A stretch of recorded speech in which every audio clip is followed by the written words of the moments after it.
The gravel crunched a mournful rhythm beneath my tires, each stone protesting the intrusion into the quiet wilderness. The drive had been long, the last 30 miles nothing but winding dirt track, flanked by an unforgiving wall of pines. My old sedan, usually at home navigating the city's concrete canyons, felt like a misplaced relic in this austere landscape. The air, crisp and biting even in late morning, carried the scent of pine needles and damp earth. A stark contrast to the sterile, climate-controlled environments I usually found myself investigating.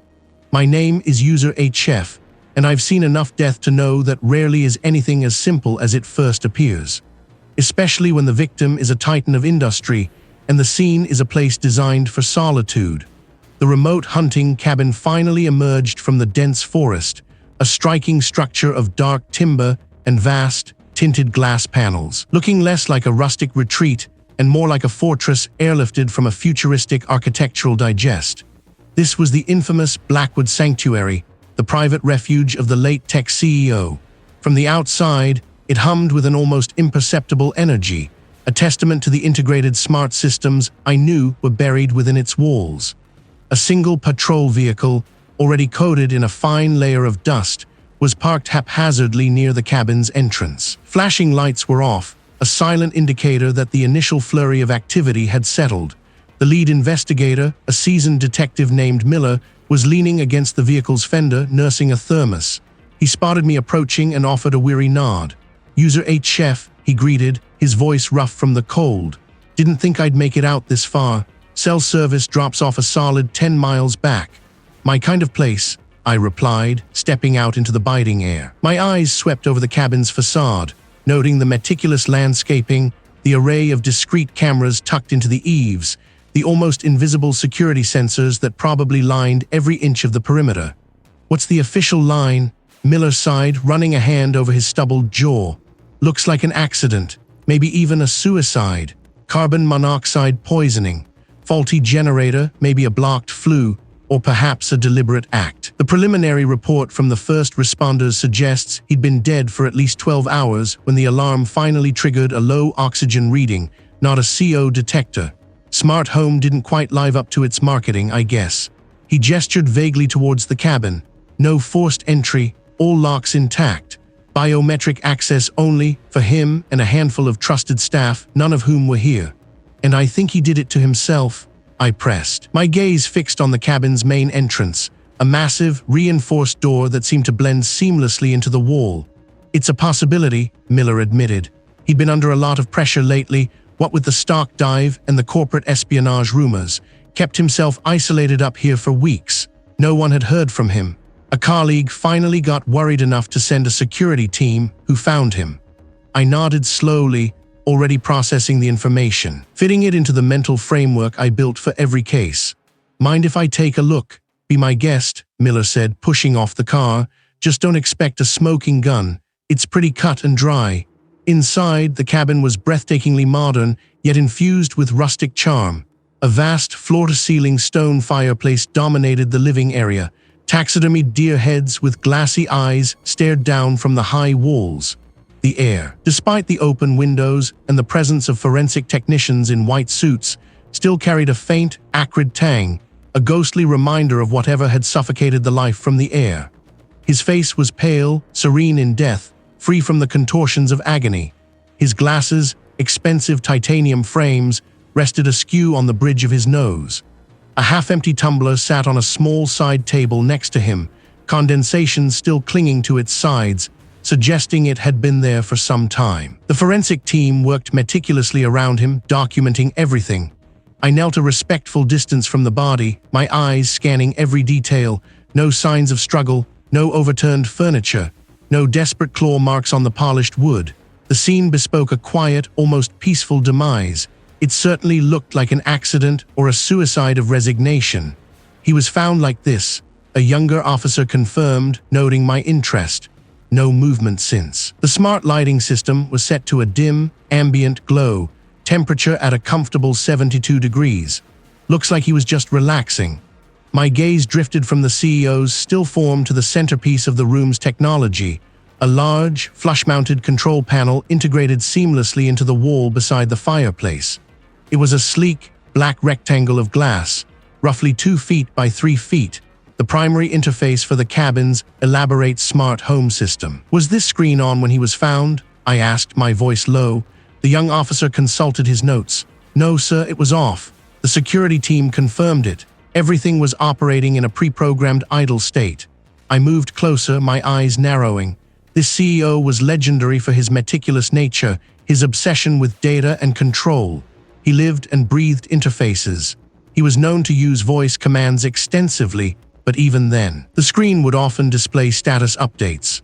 I leaned in, careful not to disturb anything. Pristine, that is, except for one thing. Right in the center, directly where a power icon or a main menu button would typically be located on such an interface, was a faint, yet distinct smudge. It wasn't a clean, deliberate print. It was a smear, as if a thumb or palm had been pressed there with urgency, then dragged slightly. It stood out like a beacon against the otherwise immaculate surface. Miller's voice drifted in from the doorway. "Find anything interesting, UserHF?"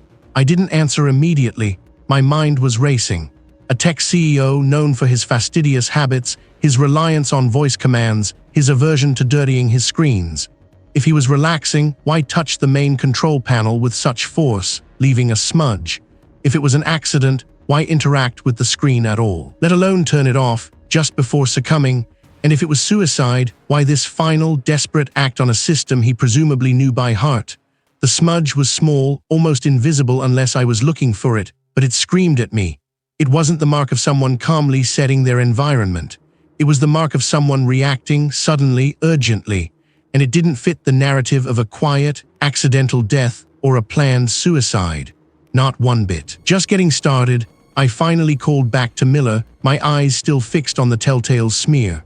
The carbon monoxide theory might explain the death, but it didn't explain the print. This wasn't an accident. This wasn't suicide. This was something else entirely, and I had a feeling that smudge was just the first thread of a very tangled web. The smudge on the control panel still gnawed at me. A faint, almost imperceptible mark. Yet it screamed defiance against everything I knew about the deceased CEO. His world was one of pristine surfaces and vocal commands, a fortress of automated convenience. Why would he, in his own sanctuary, have pressed a screen hard enough to leave a print, especially if he was just relaxing?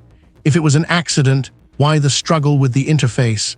My mind kept cycling through it, a stubborn piece of a puzzle that refused to fit. I spent another hour in the smart home, not touching, just observing. The air was still, filtered to perfection. Every surface gleamed, reflecting the subtle glow of embedded lights. It was a monument to control, a place where chance felt like an intruder, yet an intruder had found a way in one way or another. My first stop was with the grieving spouse. I found them in a sunlit conservatory, a stark contrast to the sleek, cool lines of the main living areas. The spouse, a person whose life had clearly been intertwined with the CEO's meteoric rise, looked utterly drained. Their eyes were red-rimmed, their hands trembling as they clutched a mug of herbal tea. UserHF, they began, their voice a fragile whisper. "I still can't believe it. He was invincible." I offered my condolences, then gently guided the conversation. "I understand this is incredibly difficult. I just need to ask a few questions to help clarify the timeline." They nodded, tears welling again. He was under so much pressure lately. The Ether Project, it was consuming him, he barely slept. The Ether Project, I prompted, making a mental note. His new AI, he said it would change everything, make our existing tech look like stone tools, but he was so secretive about it, paranoid even, thought everyone was trying to steal it. A sigh escaped them. We argued about it, actually. I told him he was working too hard, that it wasn't worth his health. He just snapped at me. Their gaze drifted to the perfectly manicured garden outside. He'd had a falling out with a lot of people over the years. Lately, it felt like everyone was a potential threat to him. I pressed further, asking about his routine, any unusual visitors, anything out of place. The spouse insisted everything was normal, save for the CEO's increasing stress. Their grief seemed genuine, a heavy shroud, but I noticed a flicker of something else in their eyes when I asked about his finances, a brief, almost imperceptible tightening, then a quick dismissal. He was a genius. Money was never an issue. I filed that away. Geniuses can still have money issues, especially when they are funding a change-everything project. Next, I headed to the corporate headquarters, a gleaming tower of glass and steel that screamed ambition. The ambitious executive, a sharp-suited individual with a predatory gleam in their eye, met me in a minimalist conference room. They offered a firm handshake, their smile a little too wide, a little too practiced. "Terrible tragedy, UserHF," the executive said, leaning back in their ergonomic chair. "A true loss for the industry, but we're a resilient company. We'll weather this." I cut to the chase. "Tell me about the CEO's recent projects. Specifically, something called Ether." The executive's smile thinned. Ether, his pet project, brilliant of course, but also incredibly risky. He poured a tremendous amount of company resources into it, often against the board's advice. There were disagreements. They paused, choosing their words carefully. He wasn't always the easiest person to work with. His vision was singular, almost obsessive. He pushed people hard and some couldn't keep up, like the disgruntled partner. "For example, the disgruntled partner?" I asked, anew. "Yes, a co-founder from the early days, pushed out years ago when the CEO wanted to pivot in a direction the partner vehemently opposed, always held a grudge, spoke ill of him constantly. I heard he's retreated to some remote hunting cabin up north, lives off the grid, quite the character." The executive chuckled, a dry, humorless sound. "Always thought the CEO stole his ideas, you know. A classic case of sour grapes." The mention of a remote hunting cabin piqued my interest. It was a stark contrast to the CEO's polished world, and a perfect place for someone to nurse a grudge in isolation. A quick search confirmed the location, several hours' drive north, deep in a forested, sparsely populated region. The journey was long, the paved roads eventually giving way to gravel, then just dirt tracks winding through dense pine forests. The signal on my comm device died miles back. The air grew colder, crisper, smelling of pine and damp earth. When I finally spotted it, nestled deep among the trees, the remote hunting cabin was exactly as I'd pictured: rough-hewn logs, a stone chimney, and a weathered porch. No smart tech here, I thought, a world away from the gleaming fortress I'd just left. The disgruntled partner opened the cabin door a crack, peering out with suspicion. He was a grizzled man with a wild beard and piercing blue eyes that seemed to hold a lifetime of resentment. His clothes were practical, worn, and smelled faintly of wood smoke. "What do you want?" he grumbled, his voice raspy. I introduced myself, explaining my purpose. He scoffed, but eventually, after a long, assessing stare, he let me in. He thought he was untouchable, stealing my work, taking all the credit. "I believe he stole from I asked, watching him carefully. "Believe it? I know it. He built his empire on my vision, then cast me aside when I wouldn't play his little god-complex games. This Ether project sounds exactly like something I proposed years ago, something he dismissed as too dangerous." He took a long swig from his mug. He was playing with fire, UserHF, messing with things he didn't understand, too clever for his own good. "Where were I the night he died?" I asked, my voice even. He didn't flinch. "Right here, alone, like I always am. I was working on my own project, something real, something that won't destroy humanity. Ask the delivery driver who dropped off my supplies that morning. He'll tell I haven't left this cabin in a week." He had an alibi, but the bitterness in his eyes was a potent motive. He also mentioned something about the CEO's paranoia, reiterating the spouse's comment. He thought everyone was after his Ether. He was right to be paranoid. I requested access to the full suite of environmental data logs, not just the security footage. Temperature, humidity, air quality sensors, ambient sound recordings, every minute detail the automated system collected. I spent hours sifting through the data, a sea of numbers and graphs, looking for an anomaly. It was late when I found it, buried deep in the granular readings of the main living area's air quality sensors. A tiny blip, almost missed, roughly an hour before the reported time of the incident. A spike in a specific airborne particulate matter, lasting less than 30 seconds. It wasn't dust. It wasn't pollen. It was something synthetic, something that briefly tainted the impeccably filtered air, then vanished. Too specific to be accidental, too brief to be a general environmental change. The CEO's death wasn't an accident. Someone else had been there, briefly, subtly, leaving behind an invisible signature in the very air he breathed. The game had just changed. The sterile environment of the smart home still clung to me, even as I dove into the flood of data. The security footage had been a dead end, a meticulously crafted illusion of normalcy. Now, I sat hunched over a borrowed terminal, sifting through the granular details of the environmental logs. Temperature, humidity, air quality, ambient sound, every whisper and shift in the air that the automated system had diligently catalogued. It was like peeling back layers of a digital onion, hoping to find a tear-inducing core. Most of it was predictable: climate control cycling, air purifiers humming, the occasional thrum of the water pipes. But then I noticed a pattern, not in the usual smart home channels, but in the ambient sound recordings. Specifically, brief, almost imperceptible bursts of static, followed by low, modulated tones. They were too regular to be interference, too distinct to be background noise. And they always occurred when the smart home registered the CEO as being alone and unoccupied. My mind snagged on something I'd seen earlier, tucked away in the CEO's study, a small, antique shortwave radio, more of a collector's piece than a functional device. It had seemed out of place amidst the sleek, minimalist tech. Now it sparked a thought. These static bursts, they sounded like an old-school analog communication, a deliberate choice, perhaps, to bypass the smart home's sophisticated, but ultimately traceable, digital network. I cross-referenced the timestamps of these audio anomalies with the CEO's known schedule.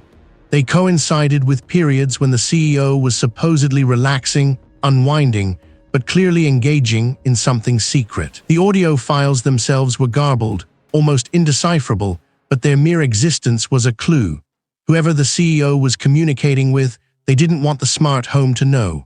It took hours, meticulously filtering frequencies and enhancing the faint signals.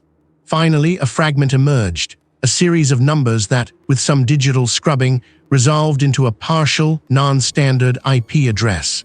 It wasn't registered to any known corporate server or public network. It was a ghost in the machine, almost deliberately obscured. My fingers flew across the keyboard, running the partial IP through a suite of private databases I'd cultivated over years. It was a long shot, but sometimes even ghosts leave faint trails. After several false positives, a match shimmered into existence, a remote, privately owned property registered under a shell corporation. The address pointed to a specific, isolated location, a remote hunting cabin. The drive out was long, the paved roads giving way to gravel, then to little more than a dirt track winding through dense forest. The air grew cooler, carrying the scent of pine and damp earth. The remote hunting cabin stood exactly as described by the property records, a rustic log structure, far removed from any neighbors, surrounded by towering trees. It was the antithesis of the sleek smart home, a place built for solitude, not connectivity. I approached cautiously, my senses alert. No signs of recent activity, no fresh tire tracks beyond my own. The front door was secured with a heavy-duty padlock, but a quick inspection revealed a back window that had been jimmied open at some point, poorly repaired. Someone had been here, perhaps recently. Inside, the cabin was sparsely furnished, smelling of aged wood and disuse. Dust motes danced in the slivers of light piercing through the grimy windows. I moved methodically, searching for anything that didn't fit the rustic aesthetic, anything that might connect the CEO to this place. Beneath a loose floorboard near the stone fireplace, I found it. Not a hidden safe, but a small, unassuming wooden box latched shut. Inside, nestled amongst faded photographs of the CEO with a striking, unfamiliar face, were two items: a stack of handwritten letters, tied with a worn ribbon, and a sleek, encrypted data chip. I picked up the letters first. They were passionate, intimate, detailing a secret affair. The other party was a high-ranking executive from a rival tech conglomerate, a name synonymous with ruthless business tactics. The letters spoke of stolen moments, of a love that defied corporate loyalties, and then a darker turn. Recent entries detailed escalating arguments, accusations of betrayal regarding a confidential project, and veiled threats. "If you cross me on this, I'll see everything you've built crumble," one particularly venomous line read, signed with the rival executive's initial. My mind immediately leapt to the obvious conclusion. A secret lover, a business rival, a heated argument, threats. It painted a vivid picture of motive and opportunity. This executive, with their cutthroat reputation, seemed a perfect candidate for murder. The data chip, when I managed to access its contents later with my portable decryption rig. Revealed detailed schematics for a groundbreaking new AI algorithm, the confidential project mentioned in the letters, a project that, if successful, would have crippled the rival company's market share. The CEO had been developing it in secret, possibly with the rival executive's help, only to be double-crossed. Or had the CEO been the one to betray first? The narrative seemed to write itself. The CEO and the rival executive entangled in a clandestine affair, collaborating on a project that promised immense power, a falling out, a betrayal, and then a desperate act to prevent the algorithm from being revealed or stolen. The rival executive had the motive, the means, if they could access the smart home somehow, and the emotional volatility suggested in the letters. It was a strong, compelling narrative, but as I reread the last few letters, a flicker of doubt began to nag at me. The threats, while undeniably harsh, felt almost theatrical, too perfectly aligned with what one might expect from a jilted lover and cutthroat competitor. And the timing of the betrayal, according to the letters, it was recent, just days before the CEO's death. It felt a little too convenient, almost as if designed to point suspicion squarely in one direction. My gut tightened. This was a powerful red herring, a perfectly crafted diversion. The mystery had just deepened, the water growing murkier with every new discovery. My mind snagged on something I'd seen earlier, tucked away in the CEO's study, a small, antique shortwave radio, more of a collector's piece than a functional device. They sounded like an old, poorly tuned shortwave radio, not network interference. I returned to the CEO's study, the quiet hum of the smart home's dormant systems, a stark contrast to the frantic energy that had coursed through the place hours ago. The antique radio sat on a polished mahogany side table, nestled between a stack of first-edition novels and a modern minimalist sculpture. Its bakelite casing gleamed dully under the recessed lighting. I ran a hand over it, feeling the cool, smooth surface. It looked like it belonged in a museum, not actively used. But then I saw it, a faint, almost imperceptible scratch near the tuning dial, new enough to catch the light differently. And the power cord, though neatly coiled, had a slight kink where it had clearly been plugged in and then hastily unplugged. I leaned closer, my fingers tracing the back panel. No obvious ports, no modern connections. This was strictly old school. I spent a good 15 minutes examining it, my detective's instinct buzzing. Finally, I found it a tiny, almost invisible seam along the bottom edge, where the wood grain didn't quite match. With a careful push, a small, hidden compartment clicked open. Inside, nestled on a velvet lining, wasn't a spare battery or a dust rag, but a micro SD card and a folded piece of paper. The paper was thick, cream-colored, and felt expensive. On it, scrawled in what I recognized as the CEO's precise, angular handwriting, were two things: a series of coordinates and a single word, Phoenix. The micro SD card was unmarked. Coordinates, not a frequency, not a password, a location. My pulse quickened. This wasn't just about corporate secrets anymore. This was about something hidden, something the CEO wanted to keep entirely off the grid. Phoenix. A code name, a destination. I cross-referenced the coordinates on my secure tablet. The location popped up instantly, a remote hunting cabin deep in the wilderness, miles from the nearest paved road. The kind of place I went to disappear, not to conduct high-stakes business.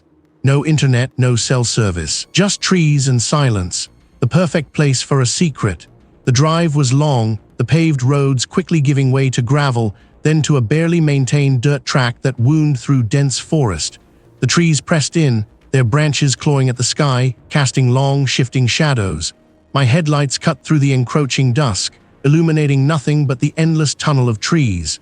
The isolation was profound, a tangible presence that settled in the pit of my stomach. Every snap of a twig, every rustle in the undergrowth sounded amplified. This was a place where secrets could fester, undisturbed. Finally, after what felt like an eternity, the trees thinned slightly, revealing a clearing. And there it was, the remote hunting cabin. A plume of white smoke curled lazily from its stone chimney, a surprising sign of recent activity. My vehicle crunched to a halt a discreet distance away, tucked behind a thick stand of pines. The cabin, despite the smoke, felt wrong, too quiet. My hand instinctively went to the familiar weight of my sidearm. I approached cautiously, my boots crunching softly on the frozen leaves. A faint, metallic smell drifted out, mingling with the wood smoke. It wasn't just the smell of an old cabin. It was the scent of blood. Pushing the door open wider, I stepped inside. Furniture was overturned, papers scattered everywhere, and a heavy wooden table lay on its side, one leg splintered. It looked like a tornado had ripped through the small space. And then I saw the figure. It was the CEO's former head of security, a gruff, loyal man I'd interviewed briefly earlier, who had been surprisingly tight-lipped about anything beyond the perimeter of the smart home. The air thrummed with residual violence. He coughed, a wet, rattling sound that brought more blood bubbling to his lips. They were after it. The data said it was here. I tried to warn him. The CEO told him to destroy it. He struggled for breath, his gaze fixed on my face. It's not corporate, not just money, it's Phoenix, a weapon, a network. They'll use it to control everything. My mind reeled, a weapon, a network. This was far beyond corporate espionage.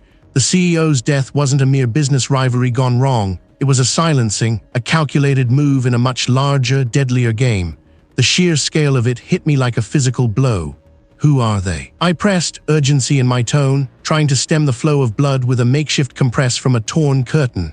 A sudden, sharp crack echoed from the woods outside, the distinct sound of a rifle shot. It wasn't aimed at me, but at the cabin itself, tearing through the wall just inches from my head. Splinters flew, and I instinctively dropped, pulling the injured man down with me as best I could. The true intricacy of the conspiracy, the real danger, slammed into me with the force of that bullet. I wasn't just investigating a death anymore. I was a witness, an intruder, and now a target in a war I barely understood, trapped in a remote hunting cabin, miles from anywhere, with an injured man and an unknown number of armed assailants closing in. My working theory had just been shattered into a million pieces. Urgency in my voice. The head of security shifted, his eyes darting around the sterile room as if searching for an escape hatch only he could see. He swallowed hard, a prominent barb of his Adam's apple. There, a group, he finally choked out, his voice barely a whisper. Powerful, connected, they wanted the CEO's network. The real one, not the public-facing nonsense. The one he built to control everything. My mind raced.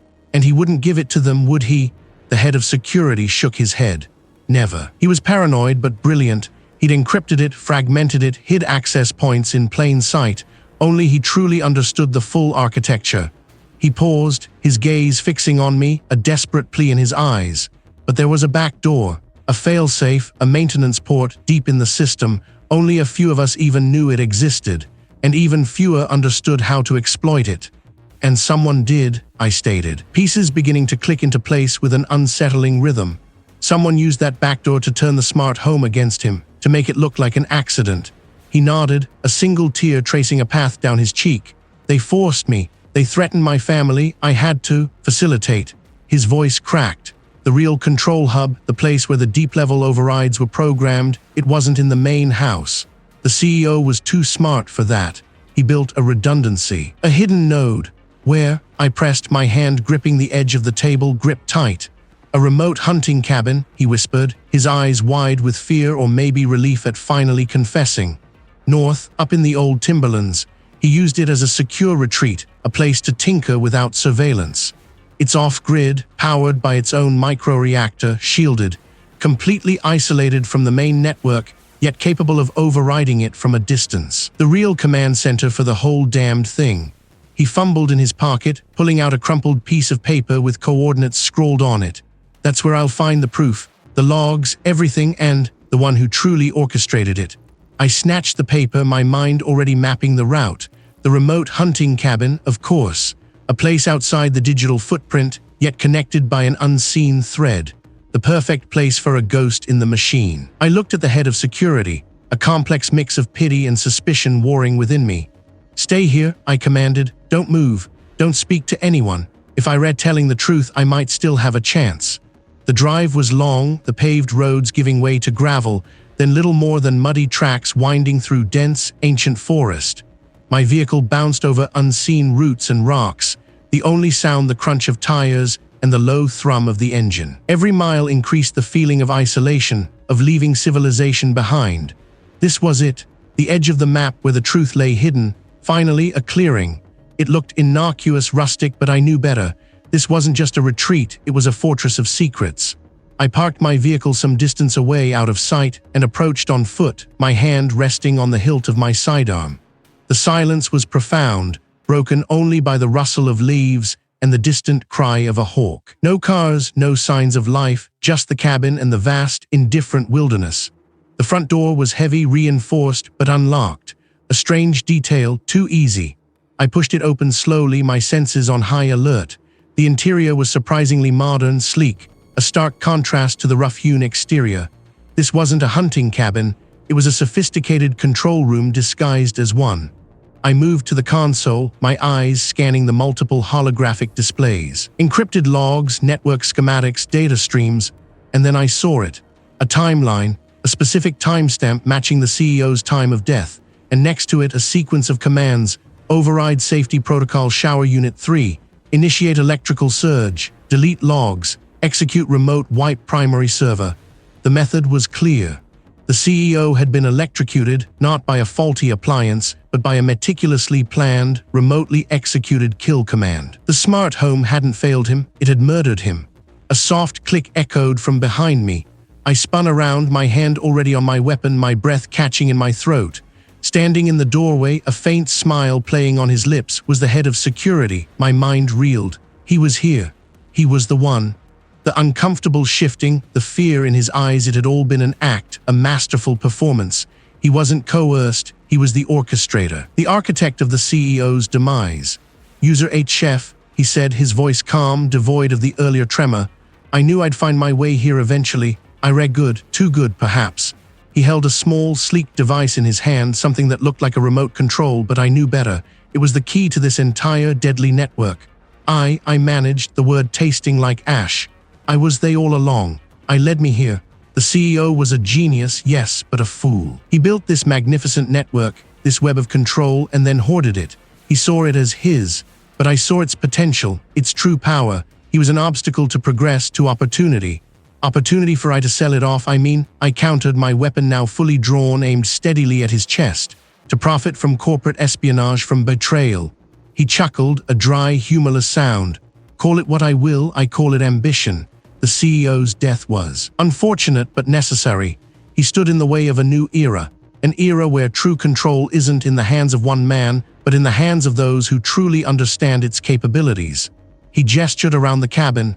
This, UserHF, is where I plan to take over. From this remote sanctuary, I could have dictated the future. His network, my vision, and I used his own failsafe against him, I said, my voice hardening. The maintenance port, to override his safety protocols, to turn his home into his tomb. Precisely, he confirmed, a glint of perverse pride in his eyes, the perfect accidental death, no forced entry, no obvious weapon, just a system malfunction. Who would suspect the house itself? He took a step forward, the small device still clutched in his hand. But I rare problem, UserHF, an unforeseen variable. And I think I can just eliminate me here, I challenged, my eyes darting around the room looking for an advantage. He had led me into his lair, but I wasn't cornered yet. It would be a tragedy, he replied, his tone mocking. A lone investigator lost in the wilderness, perhaps a hunting accident. This cabin has its own security measures, I see, all remotely controlled, of course. My mind raced. He had the remote, he controlled the cabin, but he was also in the cabin, and I had a gun. I forgot one thing. I answered, my finger tightening on the trigger. Even the most intricate network has a human element, and humans make mistakes. And what mistake would that be? He sneered, raising the device, his thumb hovering over a button. I talked, I stated, a grim satisfaction settling over me. I confessed everything, and I brought me to the one place where I could record it. I nodded subtly towards the small, blinking light on my lapel, the discreet audio recorder I always wore. Every word, every detail, it's all on record now, and the local authorities know I'm here. They'll be looking for me, they know where to start. His face drained of color. The arrogant smile vanished, replaced by a flicker of genuine panic. He hadn't considered that. He was so focused on the digital, he'd overlooked the analog. He'd overlooked me. His thumb hesitated on the remote, his eyes darting to my lapel, then back to my steady weapon. The network he built was vast, powerful, but it couldn't protect him from a simple, well-aimed shot, and it couldn't erase a recording. It's over, I told him, my voice firm, resolute. Justice has a way of finding its way even to the most remote hunting cabin. His face drained of color, he'd overlooked me. The silence in the room stretched, thick and heavy, punctuated only by the faint hum of the deceased CEO's omnipresent home system. "It's over," I stated, my voice low but firm. "Put the remote down, slowly." His gaze flickered to the door, a desperate, calculating light in his eyes. He was weighing his options, undoubtedly thinking of some last-ditch digital maneuver, but I had prepared for that. My thumb twitched, subtly activating a small device in my palm. A high-frequency pulse, imperceptible to him, flooded the immediate area, jamming any wireless signals within a 10-foot radius. His remote was now a useless piece of plastic. His eyes widened, understanding dawning. The subtle shift in the room's energy, the sudden deadness of the smart home's responsiveness, he felt it. His last lifeline severed. He let out a frustrated grunt, a sound of pure, unadulterated rage, before his shoulders slumped. The remote clattered to the floor, a hollow sound in the otherwise quiet room. Just then, the heavy front door to the residence swung open. A uniformed officer stepped inside, weapon drawn, followed by a lead investigator, their faces grim. My earlier discreet call had paid off. The colleague's head snapped up, his panic now full-blown, but it was too late. He was surrounded. "He's the one," I told the lead investigator, holstering my weapon. "The one who orchestrated it all." Hours later, the crisp, clean scent of pine filled the air in the remote hunting cabin. It was a stark contrast to the sterile, high-tech environment of the deceased CEO's smart home, and precisely why I'd chosen it for the debriefing. The lead investigator, a no-nonsense individual with a weary but sharp gaze, sat across from me at a rough-hewn wooden table. A few other officers were present, taking notes. The colleague was already being processed elsewhere. "All right, UserHF." The lead investigator began, leaning forward. "Walk me through it, every detail. How did he do it?" I took a slow breath, marshalling my thoughts. It wasn't a malfunction, and it certainly wasn't a suicide. It was a perfectly executed murder, designed to look like a tragic accident caused by an overzealous smart home system. The deceased CEO was a visionary, but also, critically, a creature of habit. His daily routines were meticulously logged and automated by his own technology. I paused, letting that sink in. The colleague knew these routines intimately. He had administrative access to the home's core systems, just like the CEO. But unlike the CEO, he wasn't interested in convenience. He was interested in control. "So he hacked it?" an officer asked, scribbling. "More insidious than that," I corrected. "He used it." He didn't need to break into the system. He just needed to manipulate its existing protocols. The CEO's smart home was designed with redundancies and safety overrides. For instance, the automated ladder in the library, which the CEO used every morning, had a pressure sensor that would prevent movement if a certain weight threshold was met, if its descent path was obstructed. But it failed, the lead investigator said. "It was made to fail," I clarified. The colleague, using his administrative access, created a temporary, conditional override. He programmed the system to ignore the pressure sensor on the ladder, but only at a specific time, the exact moment the CEO was typically ascending it. Disoriented, standing on a ladder that suddenly lost its pressure-sensing safety. With the emergency brakes disengaged, the CEO had no chance. "So he falls," the lead investigator concluded. "And it looks like a system error caused by a power surge." "Exactly," I affirmed. The colleague's genius was in exploiting the very robustness of the system. The logs would show a power fluctuation, a brief lapse in lighting, and then the ladder's unexpected movement. All perfectly explainable as a rare, tragic confluence of minor technical glitches. He'd even subtly altered the system's diagnostic reports to emphasize these errors in the aftermath, making it appear as if the system was struggling to recover from the supposed surge. And the motive? Control of the company. The deceased CEO was about to unveil a new, groundbreaking security protocol for smart homes. A protocol that would have locked out any unauthorized administrative access, even from within. The colleague knew his window was closing. He needed the CEO out of the way before that protocol went live, allowing him to step into the power vacuum and push through his own agenda, using the tragedy as leverage. The lead investigator nodded slowly, a grim appreciation on his face. A truly intricate web. He thought he was untouchable behind the digital veil. He overlooked the human element, I responded, leaning back in my chair. He assumed a digital crime would only leave digital traces, but I don't just look at data streams. I look at patterns, at habits, at the subtle inconsistencies that betray human intent. And when I went to confront him, he overlooked the most crucial analog detail of all, my presence, the fact that I had already called for backup, anticipating his desperate move. The debriefing continued for another hour, detailing the timeline, the evidence, the precise sequence of events that led to the CEO's death. As I spoke, meticulously recounting each step of my investigation, a quiet satisfaction settled within me. This case, with its layers of technological deception and human betrayal, had been a true challenge. It had tested my observational skills, my deductive reasoning, and my ability to see beyond the obvious. The world was becoming increasingly complex, wrapped in layers of code and automation. But beneath it all, the fundamental human flaws, greed, ambition, jealousy, remained. And those, I knew, would always leave a trail, no matter how sophisticated the digital camouflage. As the last notes were taken and the officers began to pack up, I looked out the window of the remote hunting cabin at the untouched wilderness. Another puzzle solved, another truth uncovered. It was a good feeling.